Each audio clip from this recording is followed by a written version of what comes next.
কিরে বন্ধু, বন্ধু এখন কেমন লাগে? কেমন পড়াশোনা তো হরস নাই, ফর্ম ফিল আপ 3,000 টাকা, ফেল পড়লে তো এলাওই দিব না।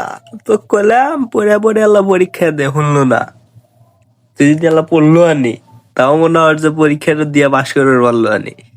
এখন কয় সাবজেক্ট ফেল? 6টো। কেমন কেবা থাকে এখন বুঝে আনি, ঠেলা কাক কয় টাকা চাইবো 10,000 ফর্ম ফিল আপের জন্য। যদি না দিবার পারস তাহলে ফটো। ও, আবার আজকে বৃত্তি পরীক্ষা দিবার গেছো? পড়ছিল, জীবনে পড়ছিল, গেছো তো কে দিবেন সেটা মুখটা দেখবেন না গে। ক্যামেরা আছে তার ভিতরে এলা পোস্ট দিতে ছবি টবি উঠবে, এই জানদার। জীবনে তো পড়স না, ইংরেজি বাংলা আর গণিত হবো। তো ডাল হরু, ডাল সোজা। কি কমো বললে, ওই ডাল দিয়ে হোসাও যাবো, খাওয়া যাবো, ভাত মাখান যাবো না। তো এরকম পরিস্থিতি। তুই গেছো হলো পরীক্ষা দিবার, তারপর উপবৃত্তি পরীক্ষা। হাজারো মেয়ে মানুষের ভিতর তুই বৃত্তি পরীক্ষা দিব। তোর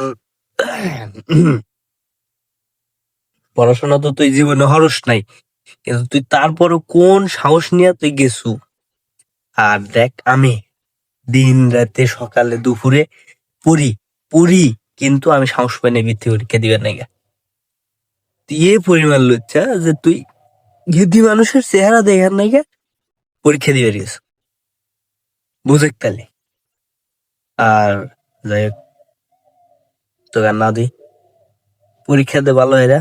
আর ফাইনাল পরীক্ষা এসেছি এপ্রিল মাস। এখনো সময় আছে, আমার সাথে যোগাইলা দে। আমি ব্যবসা শুরু করতেছি, তুই আমার সাথে ব্যবসা হর। তুই কিছু টিয়া দে, অ্যাড হয়ে যা। জায়গায় জায়গায় 300 টাকা দিয়ে অ্যাড হস, আমার হাতে নাই 1,000 দিয়ে অ্যাড হইস। ওয়া ব্যবসা শুরু হয়।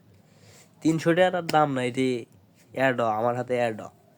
তাও মনে হয় যে কিছু হইরা খেবার পারবো, টিহা আসবো। 300 টাকা দিয়ে যে অ্যাড হস, ক্ষতি হওয়া যায় ক্ষতি। খালি শরীরে হাড্ডি কয়খান থাকে 300 টাকা দিয়ে অ্যাড হলি। আর 1,000 টাকা দিয়ে অ্যাড হলি, টিহা আসবো, শরীর মারবো। তুই দেখবো যে কি হয়ে গেছু বড় ব্যবসায়ী এলাকার মধ্যে। দেখতেছু আমি শুরু করতেছি ব্যবসা, কিন্তু বোঝার বলে গুড়সারিক মরে গেছে, জানাই গেছে, হেরে গেছে, 3টা হেরে গেছে। এখন আর যাবো না, আমার হাতে অ্যাড হয়ে যা।